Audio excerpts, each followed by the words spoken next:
안녕하세요. 12월 2일 매일 성경 묵상을 함께 나누도록 하겠습니다. 오늘 우리가 묵상해야 되는 본문의 말씀은 호세아 13장이고요. 특별히 제가 영상으로 준비한 우리 성도님들과 함께 나눌 본문은 12절부터 15절까지 이것을 중심으로 좀 오늘 호세아서에 나와 있는 하나님의 마음을 좀 우리가 살펴보도록 하겠습니다.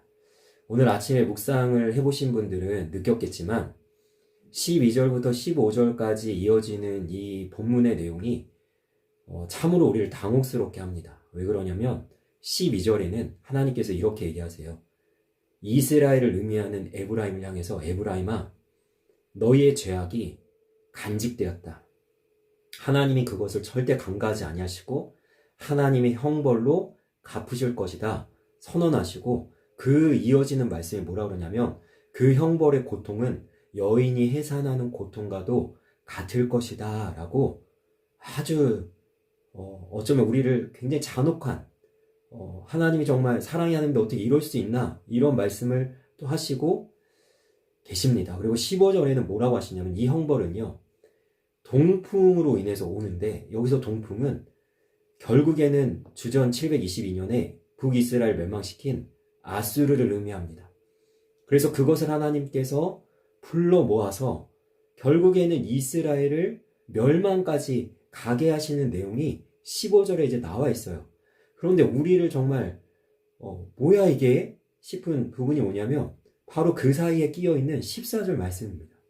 하나님 뭐라고 하시냐면 내가 너희들을 반드시 속량하고 구속할 것이다.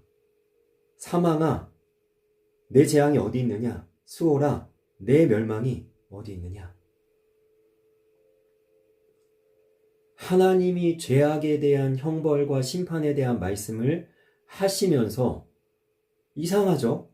하나님께서 내가 반드시 너를 속량하고 구속할 것이라는 은혜의 말씀을 주시고 여러분 사도 바울이 고린도전서 15장의 부활장이라고 해서 예수님의 부활을 설명하는 이 신약의 말씀 속에 이 호세아서의 13장 14절 말씀을 인용을 합니다. 사망아 너희 쏘는 곳이 어디 있느냐? 예수 그리스도의 부활로 말미암아 사망은 우리에게서 힘을 잃고 우리가 가진 생명이 사망을 삼키리라 라고 선포한다는 거죠.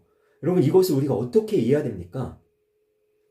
제가 오늘 묵상의 주제를 핵심을 이렇게 좀 준비해 봤습니다. 뭐냐면 하나님의 시간과 우리의 시간이에요. 여러분 하나님의 시간은요 우리의 시간과 다릅니다. 하나님은요 멀리 보십니다. 하나님 뭘 보시는 거예요? 이스라엘 백성들이 얼마 뒤에 아수르에 의해서 이렇게 나라가 망하게 될 것인 것을 바라보지만 하나님께서 어디까지 바라보시면 이스라엘 회복을 바라보십니다. 포로에서 회복되는 것. 그 다음에 이스라엘의 궁극적인 회복은 언제 일어납니까?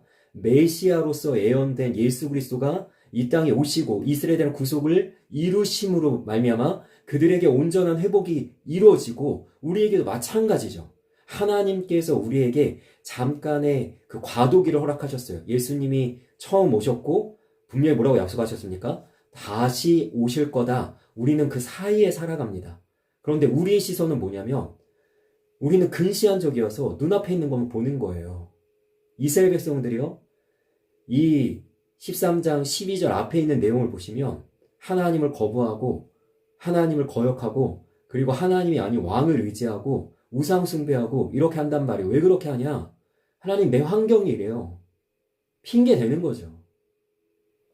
눈앞에 있는 건 바라보니까 자기들의 욕심에 의해서 자기들에게 유익이 되는 것만 혈안에 져서 찾음으로 하나님은 안중에도 없고 자기들 멋대로 마음대로 살아가고 있는 이스라엘 모습을 보면서 하나님께서는 가까이로는 뭘 준비하시냐면 여러분 7절 말씀 보시면 하나님이 찢으신다니까요. 내가 너희를 찢어버리겠다. 그러나 하나님은 찢는 것이 목적이 아니라 뭐까지 목적입니까? 그들을 싸매고 그들을 고치는 것이 하나님의 목적이에요. 내가 반드시 너희를 회복할 거야. 나는 절대로 너희를 포기하지 않을 거야. 나는 너희들을 잡은 그 손을 절대 놓지 않을 거야. 여러분 우리도 마찬가지예요. 우리가 눈앞에 있는 것만 보면 안 됩니다. 여러분 우리는요 얼마나 연약한지 몰라요. 오늘도 넘어지죠. 그러면서 뭐라고 합니까? 나는 안 되나 봐. 여러분, 지나간 과거의 실패들을 우리가 바라보면서 뭐라 그럽니까? 나는 이 정도밖에 안 되는 존재인가 봐. 자책하고, 여러분, 무너지고, 여러분, 때로는 포기하고 싶어 하고, 이런 모습이 있잖아요. 그런데 하나님은요, 포기를 모르십니다. 길게 보신다는 거예요. 하나님은요, 우리를 향한 큰 계획이 있는데 그게 뭐냐면, 마지막 최종적인 결말의 날에 우리를 점도 없이 흠도 없이 하나님 앞에서 예수 그리스도를 닮은 모습으로 우리를 세워갈 것을 하나님은 목표로 삼고 계십니다. 그러니까요, 하나님은요, 지금 이 시간 우리를 교정하시고 만져서라도 찢어서라도 제대로 예수님의 사람으로 세워지도록 우리를 연단하시고 우리를 담금질 하신다는 거예요. 그러면 우리의 시선이 어떻게 바뀌어야 되겠습니까? 그럼 멀리 보십시오. 오늘의 실패가 오늘의 실패로 끝나지 않습니다. 우리의 잠시 잠깐의 넘어짐이 우리를 붙드시는 신실하신 변함없으신 하나님에 의해서는 여러분 반드시 승리가 되고 성공이 되고 부활이 되고 여러분 우리에게는 구원이 되고 하나님의 나라인 천국에 이르게 되는 하나님의 거룩한 백성으로 우리가 결국에는 완성될 줄 믿습니다. 하나님이 하시는 거예요. 그것을 바라보면서 오늘 하루를 또 우리에게 주어진 한날의 삶을 믿음의 걸음으로 잘 걸어나가고 하나님의 큰 계획을 바라보면서 승리하고 소망하며 담대하게 살아가는 하나님의 사람들이 되시기를 간절히 소망합니다. 아멘.